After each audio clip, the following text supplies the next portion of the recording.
Welcome back to another episode of Matters of the Heart and Soul podcast. This is your host, Russell Bruce, and coming back at you with another special podcast. And today is even extra special.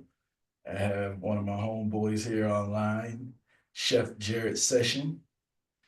Chef, how you doing today? Doing good. Doing good. How about you, brother? I'm doing amazing. All right, let's read his bio here. Chef Jarrett Session is from Southern Post Personal Chefs. He was born and raised in Newcastle, Pennsylvania. He started his culinary journey in the Navy and then went on to pursue a career after attending the International Culinary Academy in Pittsburgh, Pennsylvania. The chef has been well traveled while working for some of the well known culinary establishments in the industry, such as Panos and Paul's in Arizona, the Biltmore in Phoenix, Atlanta Athletic Club in Atlanta. I actually hooped there several times, not too far from the crib. He's also a chef on the staff of Waste Management Open in Phoenix, Arizona. The PGA Tour in 2016, he prepared cuisine for several pro golfers. On top of that, he's also cooked for several professional athletes and celebrities to the likes of Jerome the Bus Bettis, comedian Cat Williams, former Atlanta Brave pitcher Tom Glavine, former Pittsburgh Steelers quarterback Cordell Stewart, and also Dr. J, just to name a few. He's the author of a cookbook entitled Spiritual Appetizers, and he's currently working on his second book. Chef Jarrett is also a licensed minister since 2022, and he currently serves on the staff of Cornerstone Faith Ministries in Gainesville, Georgia. Welcome to the show. Thank you, brother. Thank you.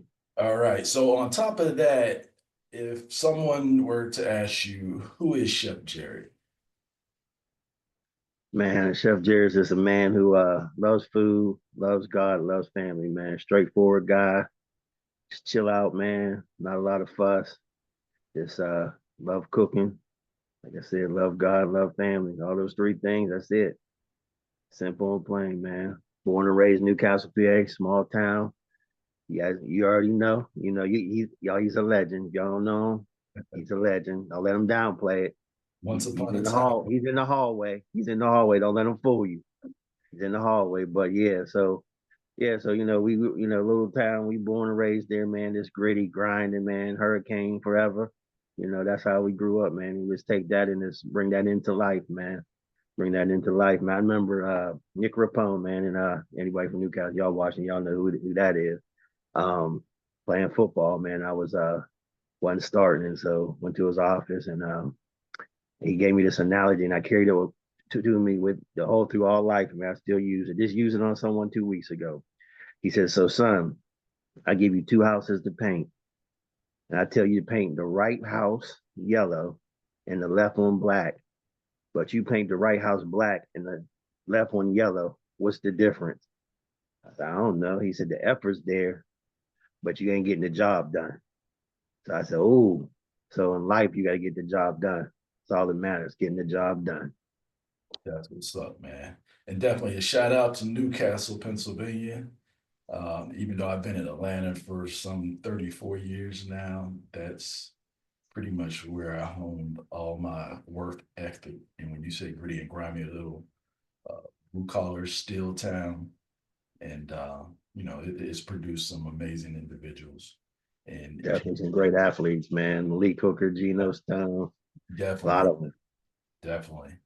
So, with that said, what actually inspired you to get into cooking? Like, was it something like growing up, you just like cooking growing up, or was there something that happened along the way that just clicked and you ended up Well, I getting? was always in the kitchen early on watching my grandma cook, and I was always making making different stuff when the fellas come down the house. I was like make these gourmet popcorn, so to speak, a little soy sauce, butter. Then I used to mess around. John Cox, he used to tear him up, man. He used to make a buffalo cheese steaks at the crib. We playing Nintendo in them snowing days down there and up there in Pennsylvania. And so it just kind of took a life of its own. And I went to the Navy. To be honest with you, man, I was in there trying to pick a job, and I was just trying to pick a job to see what give me the most time off, to see I get out, be out in them streets exploring stuff. And the guy was like, I said, who get the most time off? He's like, oh, cooks, hands down. I said, okay, well, I'm gonna do that. How hard can it be to cook, you know? And so then went to the culinary program in San Diego, did that, and then got stationed on USS Nicholson, DD 982, and the rest was history, man. And along the way, um, you know, uh, you never know what people on your journey how they shape you, man. The captain of the ship started recognizing the food being good, and man, so he came down behind, and I was behind a couple of dishes when he asked who made this, and so long story short, he asked me to come up to the captain's mess to cook for him, and then it took a life of its own, and then one day he was out with his wife at a yard sale, and he picked up a CIA culinary cookbook, man, and handed it to me when he got back to the boat. And I'm out on the water, a 6 month deployment. He ain't got nothing but time. Read the whole book cover to cover, and then the rest was history. Started getting into it. Did 4 years in the Navy. I actually got it early out just so I can go to culinary school and start my career. Good stuff. So when you say early out, how much time did you actually serve? I probably did like 3 years and 8 months instead of the whole four. I did like 3 years and 8 months. Good stuff. Good stuff. So are you still in contact at all with the captain that inspired you? No, no, no. No, no, I'm sure And I you. remember his name was Craig. I forget his last name, but and that was Captain Craig, man. Cool cat. Yeah, yeah, I'm sure he'd be proud of you. And you just never know like who will inspire you or where that blessing will come from. And, Yeah, yeah, and books that do it, man. yeah. Because it definitely, man. Because I was in there. I was really going in there to be an X-ray technician, but I didn't score high enough. So the goal was get in. Then they said I can retest again after I did a year in the Navy, and that was the goal. But then it took a life of its own once I started getting into cooking and doing different things there, and then I started doing that. All right, so you leave after what 3 years, 8 months, you said? 3 years, 8 months, I enrolled into the International Culinary Academy in Pittsburgh, PA, on Grand Street down there in Pittsburgh. I think it's now the Cordon Bleu. It might not even be there, but I started classes there. I worked at the while I was a student there. I worked at the famous Cafe Sam's on Baum Boulevard down there. It was an old white historian house with blue shutters. Man, it was authentic, American French cuisine. And I worked with Chef Andrew Zins, who was a CIA grad, culinary grad, really good chef, man. I learned a lot around to make everything from every aspect of the kitchen, man. And and then I just got my chops wet and just took it from there, man. Good stuff. So, for those people out there, I say I'm Chef Russ. That's really just an alter ego. I'm not a chef. I just cook a lot. But so tell me, what's the difference? Because that was one of the things I kept saying at one point. I'm going to go take a class just to learn basic things like sauces sometimes make dishes pop, right? And Right, right. at first, I didn't really understand it, but I started watching a lot of different YouTube and Instagram videos, getting inspired, and I kind of hacked my way through it. But I'm sure Mm. there's still so much more to learn. What is the big difference going to a culinary arts school than just winging it? Like, what is it? Like, what are some of the key components that help step your game up? Um, I mean, to be honest with you, man, I'm not. I mean, you got the piece of paper, but if I could do it all over again, man, I would come up through the hard ranks because I mean, you still got to start off at the bottom. I guess the number one thing, if somebody listening to this and they got a child that wants to go culinary school, I mean, you get a piece of paper, so you get the degree. Don't let me steer you away from that. But where I learned most of my stuff was on the job. So because half of the stuff that you'll learn, the technique. So it won't be foreign to you when you step into a really good kitchen and they do a lot of that stuff, and you'll be like, oh, okay, okay, but you still got to work your way up. So I guess the short answer is, I would try like a local technical school before I even pay the money to go to a big culinary school like CIA or something like that. Don't get me wrong, it's good for what it is, but yeah, student loans, man. Yeah, ain't no joke, right? So, Right, right.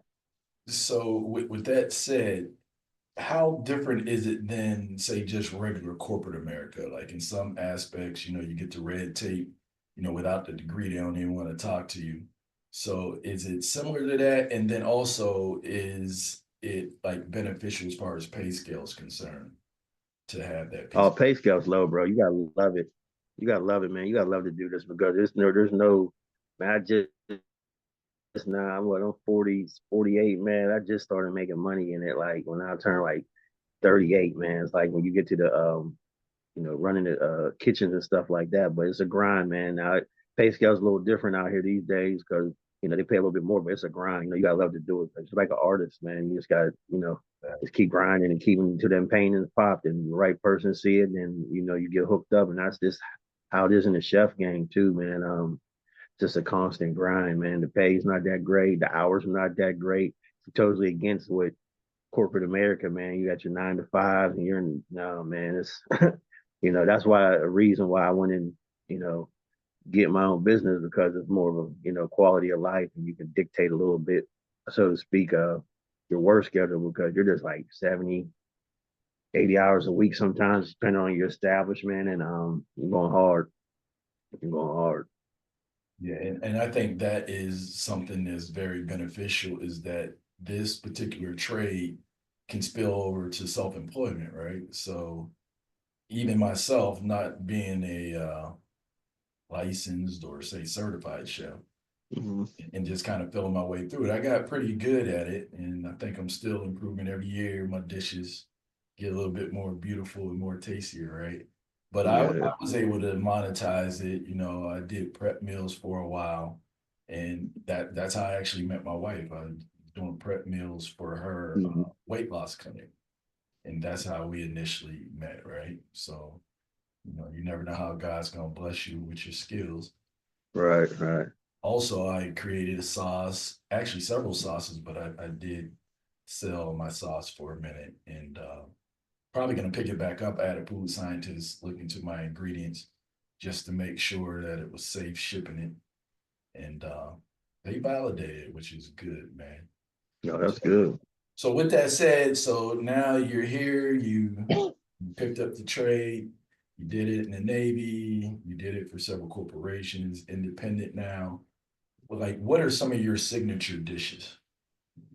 Man, I got a lot of them, man. I got a black and grouper, crab butter, crab butter sauce. I put making them Dijon mustard, heavy cream, a little lot of other little love, man. A little dirty rice risotto. I make a Biscoff cookie butter cheesecake that's out of this world, man. Um, One of my top sellers currently right now on my menu for my business is the apple glazed pork belly and cornbread bites with the Brussels slaw. That's the top seller. Like it's on my page, so y'all check it out. Wait. Say Southern that Touch one more time. Chef. That's not like a tongue twister. Say that one more time. Your best Say it seller again. is what? Your best seller. Apple cider glazed pork belly with cornbread bites with a Oh, Brussels slaw.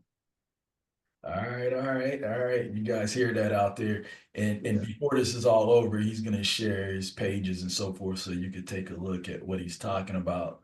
And that's what caused me to reach out to Jarrett because I post food, he's posting his food too. And I'm like, man, this brother is on point. Like it looks like restaurant quality food, and he's bouncing around doing it in multiple places. So, and I know what it takes, right? So to see him doing it at such a high level is definitely inspiring. It's going to help me pick my game up. And don't be surprised if you see us too doing some collabos in the near future. And Oh yeah. so okay, so those are some of your signature dishes right there.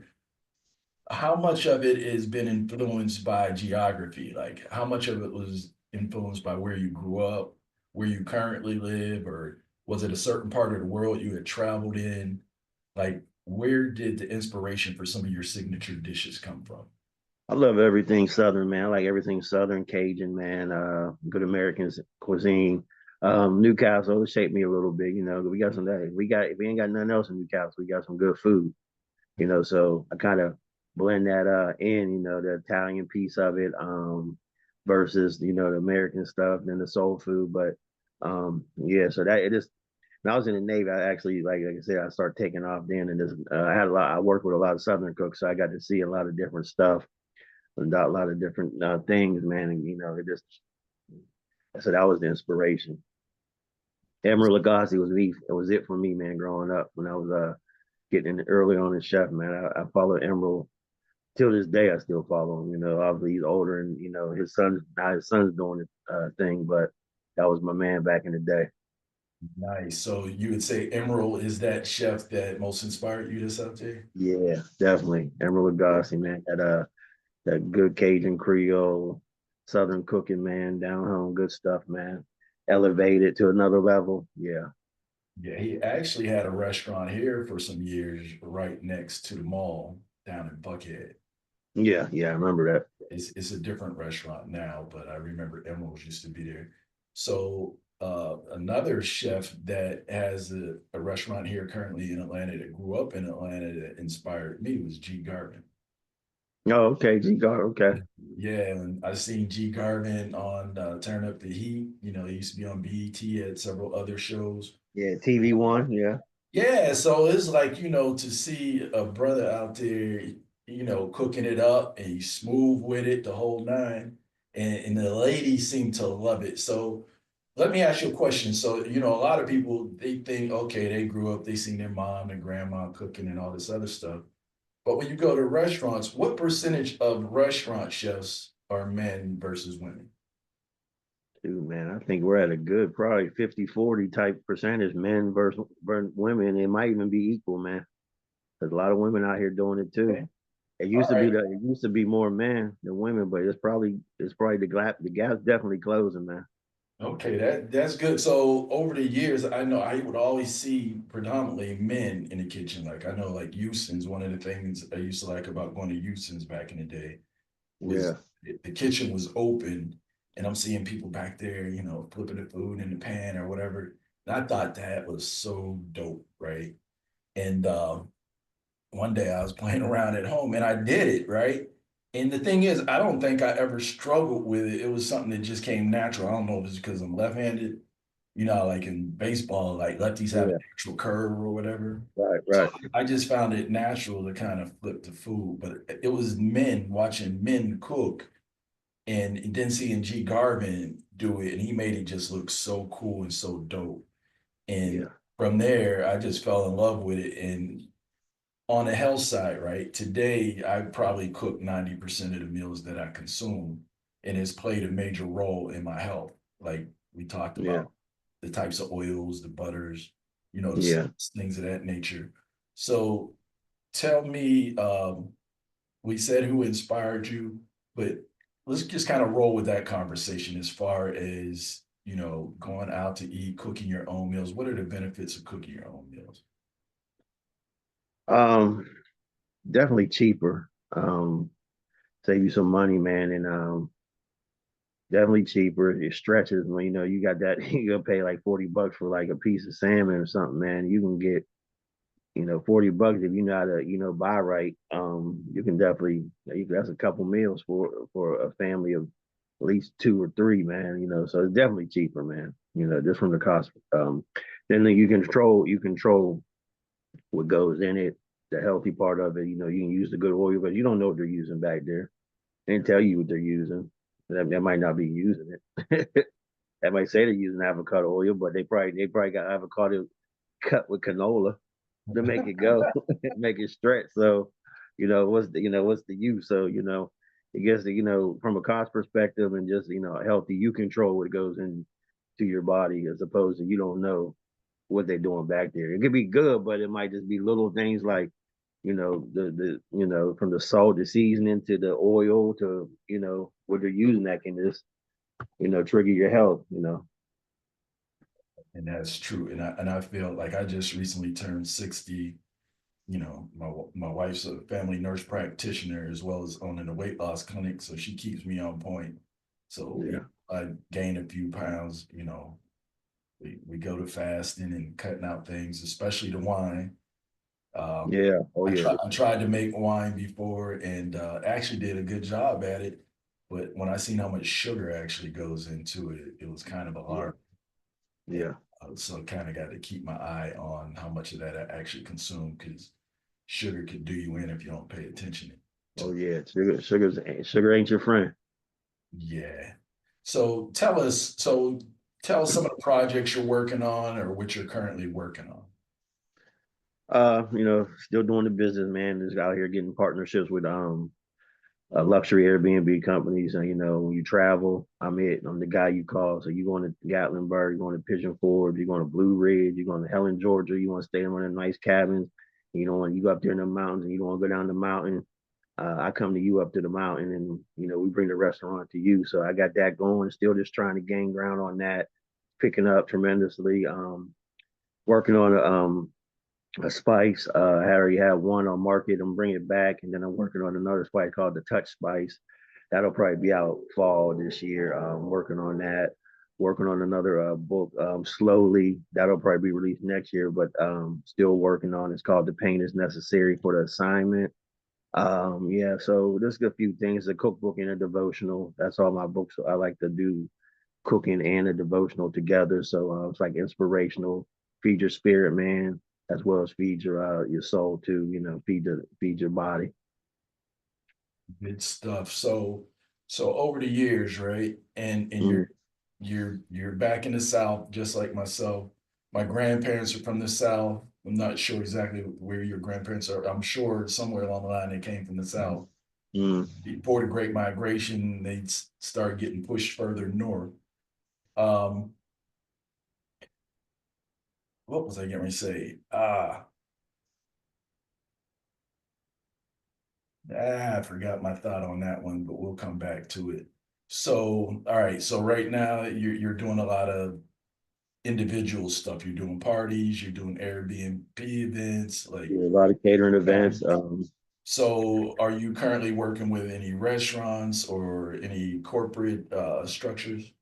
No, no restaurants, no corporate structure other than the Airbnb companies, luxury cabin companies. So I just don't throw that out. You listen to this, I come to the homes too. So just not Airbnbs. I do the homes, I do brunch service, I do dinner, whatever you need, we got it.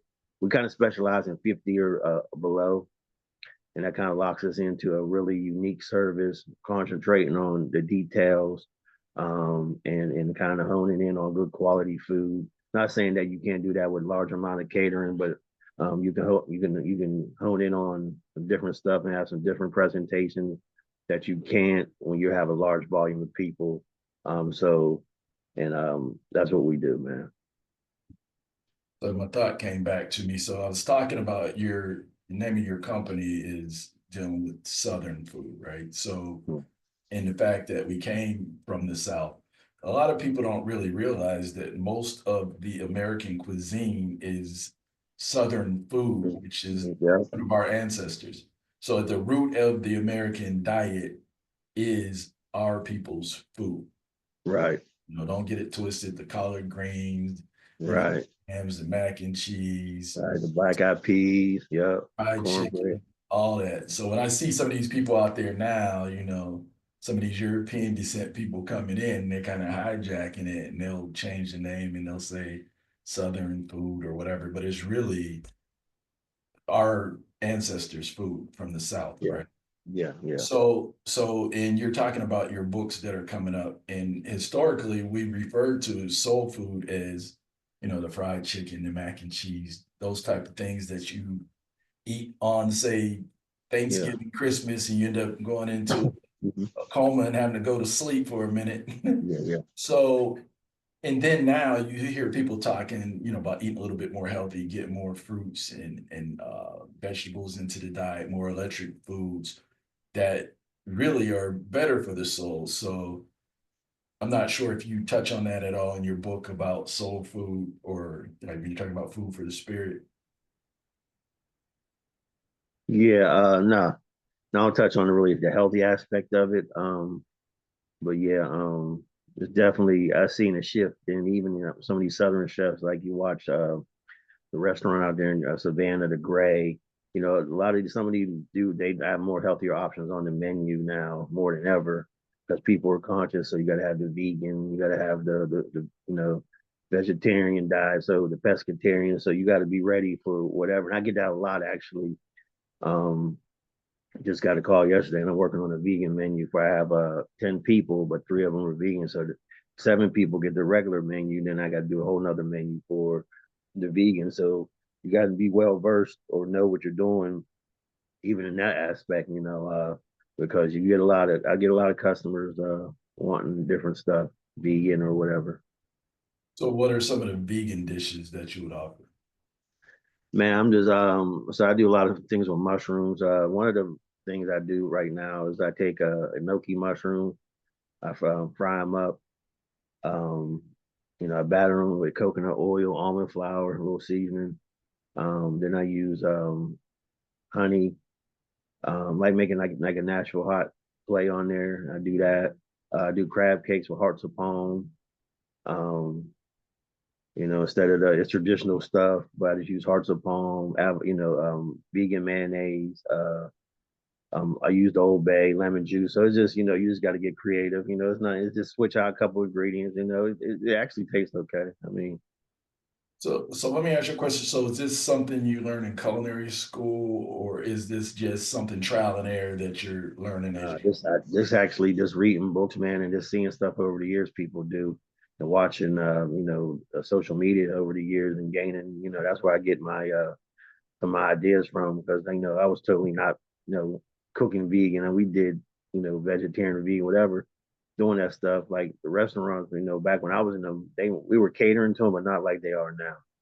So Yeah. it's just more, I follow a site now called Fork and Knives. They got usually got good vegan, anything you need in that realm. They got, so I follow that. I follow that page as well. And it's the same thing. It's like when I logged on to Instagram initially, that was what I really gravitated to. So it's like I just seen all these urban chefs out there. It was Mm-hmm. stuff that I wasn't really finding on YouTube at the time, but I would find it on Instagram. You had these urban chefs, and they would make the most basic things just look so good, right? Right. And presentation is everything. So I started paying more attention to my presentation skills, and Yeah. um, and it seems to help. Because we always joke, right? It seems like your car Yeah. drives better when it's clean. You got Yeah. your tires, armor all, everything else. So Yeah. it's more of a psychological thing Oh than yeah. anything. So it's like if you're gonna put food out in front of somebody and you want them to like it, it's like clean it up, dress it Yeah. up, and Yeah, man. Presentation's everything, man. The sauce, even the sauce work, man. Like, using the machine to foam it or using it, put in a bottle and dotting it up. Just instead of just putting it around with a spoon and making it look like a 3-year-old just hit the plate with something, using microgreens, using twills, all that stuff, man, comes into play when you're garnishing and the presentation of it, even to the plate. Like I bring my own plates with me to the Airbnb because sometimes depending on the Airbnb, they're rustic, so they don't have like you subject to get a plate that has a beer cub on it or something on there, or some rustic log cabin on the back, so you can't really it takes away from the presentation. So we bring our own. I bring my own plates with me, man. I keep them in the crate in the car, man, and so when I get an event, I just load them up. I got the long rectangle one, so so presentation is everything, man. It's everything. That's definitely a key component, man. good stuff. So what advice would you give to the young generation out there that's interested in getting into culinary arts, or even if they just want to step their game up to you know, help when their parents are not at home or Yeah, yeah. once they start dating, like what kind of advice would you give to them? Someone want to be in the culinary field, it's a grind, man. So you're gonna have to love it. Think outside the box. Don't try to do what everybody's doing. Get in there and learn the basics and make it your own. If you don't have the flavor Bible, man, pick that up. That'll teach you about pairing foods together, what goes well together with stuff, man. Doing that, the flavor Bible. And definitely pick that up. Get you a French Laundry cookbook, man, and that's it, man. Is watch a lot of publications because there's enough on social media. You can take it and run with it, man. You can take it and run with it. There's even classes now. You don't really have to go to culinary school. You got these classes now you can pay for. and learn how to make different sauces. You know, there's culinary. You know, you can get on there and learn how to do different type of sauces. How to I got on there and learned how to do different type of pastries and different cakes and stuff. Little miniature cakes. So, you know, there's something for everything, man. So you don't really have to go to culinary school per se because you can go get these little short courses. You know, pay like $100, learn how to do some stuff at a time, and then you can just elevate from that, man. And even outside of looking at it as, say, employment and as a business, what about just at home? Like, like how does it change, say, the atmosphere of the home? Like having a chef in the house. Man, yeah.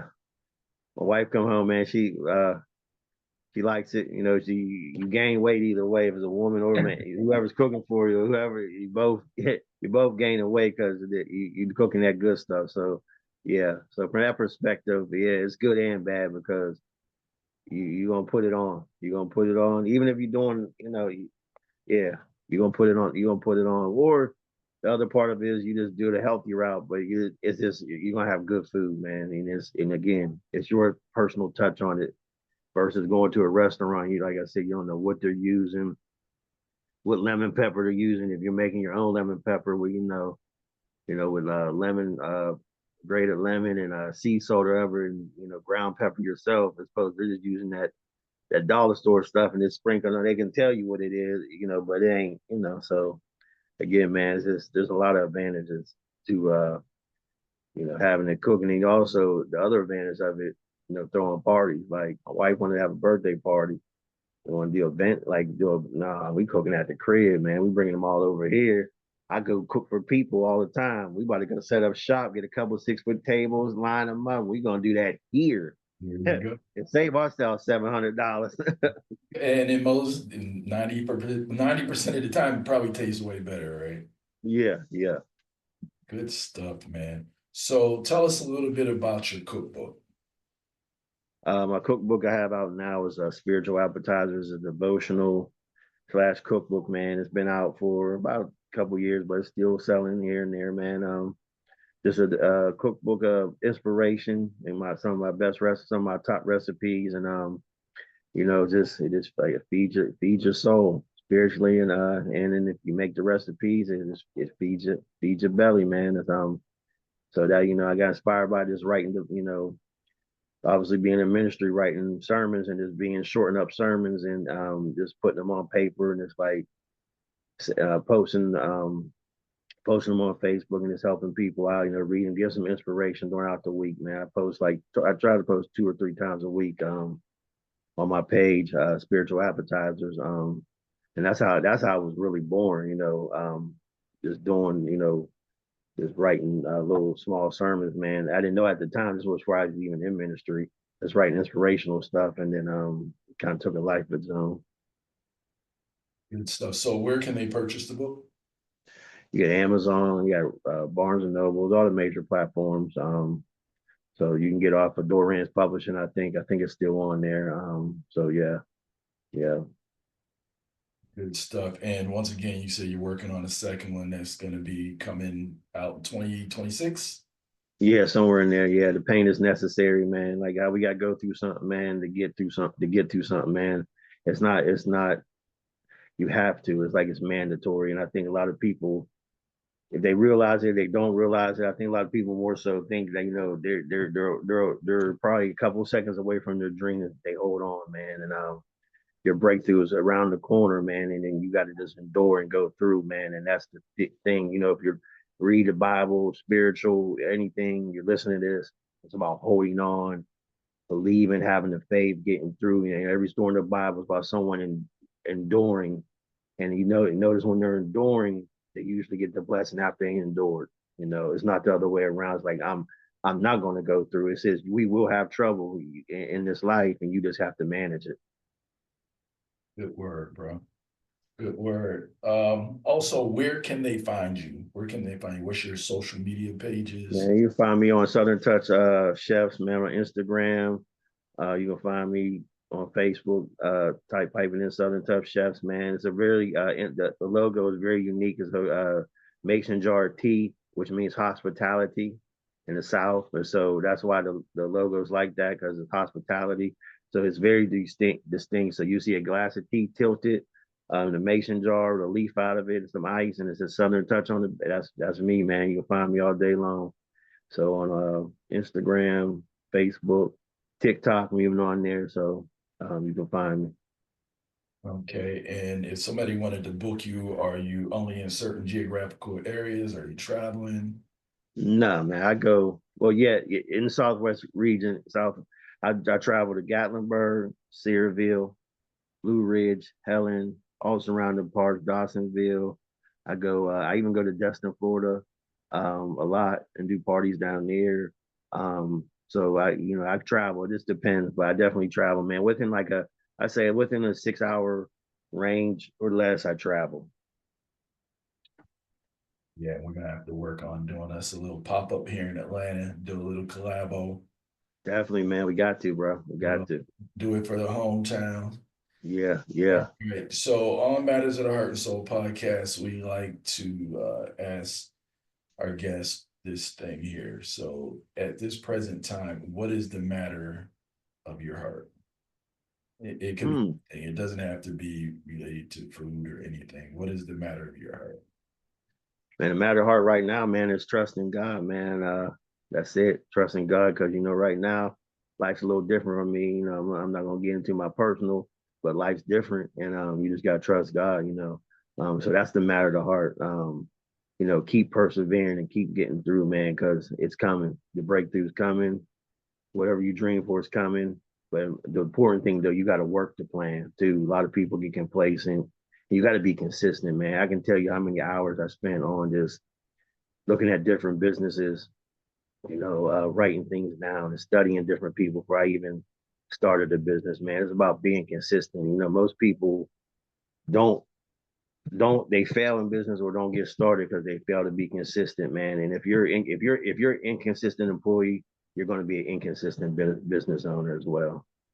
So the good habits start when that doing being on someone else's clock and learning good habits, and then bringing it to yourself, and applying it and just working and grinding. And now it's not so much of a work. It's work for me, but it's kind of dialed in. So I still work, get 12 hours a day, man. Just looking at stuff. Not necessarily in the kitchen, but looking at different stuff, looking at different things. Marketing things to do or connecting with people. I'm always out in the community, trying to talking to different people. Like if you're not doing nothing, and you want to find out, you want to taste my food, man, you can come to Gainesville, Cornerstone Faith Church up here in Gainesville. I'm doing a Valentine's Day dinner, $50 a couple. Even if you're single, bring yourself, $25, man. It's a good 3 course meal. So if you want to come check it out, come check it out, man. Do you know what that menu is going to be? Oh yeah, oh yeah. So the first course is Nashville hot chicken bruschetta, man. That's homemade pimento cheese on the crostini, with bacon jam, and I do a smoked chicken, smoked thigh meat, pull it and make a Nashville hot glaze on top of that, little micro cilantro. The second course, the main entree is now the salad's going to be preset on the table. So it's really 4 courses, but the salad's already preset on the table, and then the Parmesan crusted chicken, uh, with lemon butter shrimp, roasted potatoes and asparagus, and then a chocolate mousse cake with a strawberry coulis. And we're going to do it up that way, man. I do my stuff in a little silicone mat, nice little mousse on top, man. It's gonna be good, man. It's gonna be good stuff. Hey, you making me hungry, dude. Yeah, man. Making me Yeah. hungry. So if you're listening to this and you're in the Gainesville area, Gwinnett area, travel up and come check me out. You can text me at the reservation. You text the number 724-971-0385. Text the name you're interested in. We'll take it from there. Good stuff. Good stuff. One last thing before we wrap it up, bro. What book would you say most impacted your life that you would recommend to the people out there? The A trick, Bible, trick bruh. question, right? The Bible, bruh. The number one selling book, the Bible. Good, Open it up. Let it work for you. good stuff. Well, Hey, ladies and gentlemen, you have it, Chef Jarrett Session, my homeboy, and look to see big things from him. And once again, we're gonna do some collabos together. I really like his energy and what he stands for and what he's doing. So once again, brother, thank you for coming and blessing the podcast. And Appreciate you having me, brother.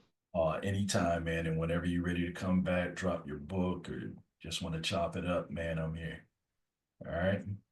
Yes, All right, sir. Yes, ladies and sir. gentlemen, this has been another episode of Matters of the Heart and Soul podcast. And until next time, peace.